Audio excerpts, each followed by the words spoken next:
This is Brain Lion Institute, episode 101. 100 episodes later. What we learned about the nervous system.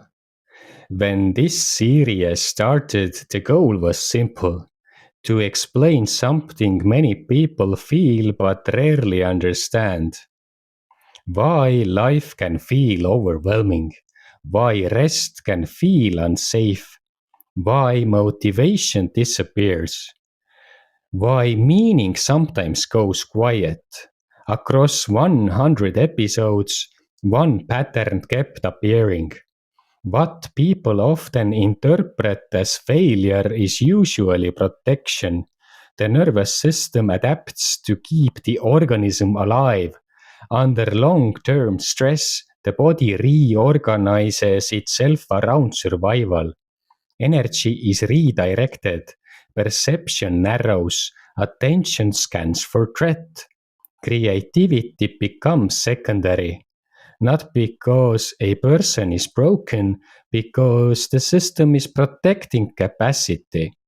What we also saw is that recovery follows a biological order. First comes safety, then regulation, then energy availability.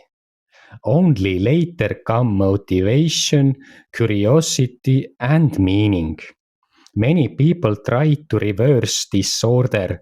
They try to force purpose before the body trusts safety. But biology does not rush.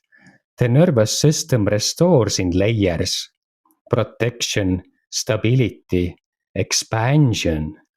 This is why calm can feel unfamiliar at first, why rest can feel uneasy, why life can seem flat after survival ends. It is not the end of vitality, it is the beginning of recalibration. Understanding this removes something heavy, shame. You are not late, you are not broken, you are biological. And biology can reorganize. The first 100 episodes explored survival and recovery. The next phase explores something different. What happens when stability begins to support life again? Next episode: life after survival and how the nervous system begins to organize freedom. Thank you.